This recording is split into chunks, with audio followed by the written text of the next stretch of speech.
Hey, I'm Sarah. I'm a designer and I've painted my fair share of rooms, so I know it can be pretty intimidating. But today, I'm going to share my top tips to make your next project a total breeze.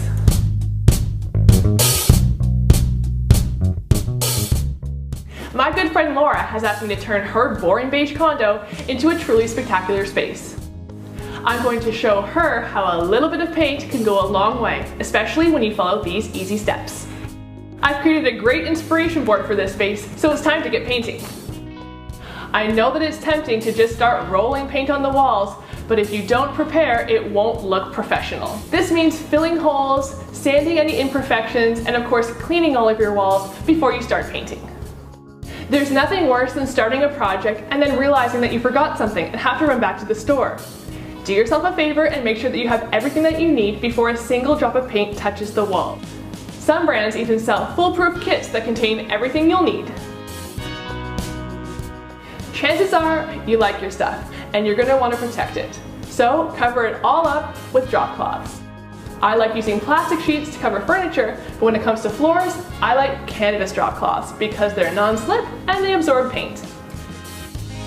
Rather than wrapping tons of tape around doorknobs and other wall fixtures, wrap foil around them to protect them from paint drips.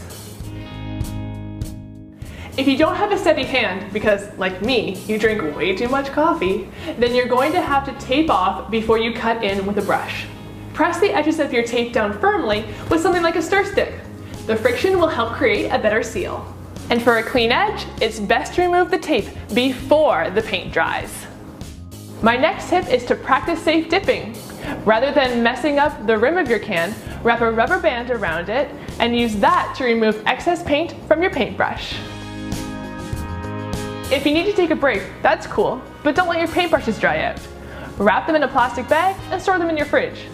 Away from your food, of course. Now let's talk rollers. No matter what type you use, it's important to de-fluff it using a lint roller. This will prevent those fluffs from ruining your paint job. We've all heard to roll in a W shape, but remember, short and wide W's, bad. Tall and narrow W's, good. This will give you more even coverage and overall better results. And my last tip is to make it fun and turn up those tunes.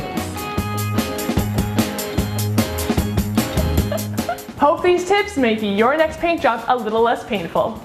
And to see how we're using paint to add even more personality to Laura's space, check out the next video in the series. And be sure to stay tuned till the end to see the final transformation.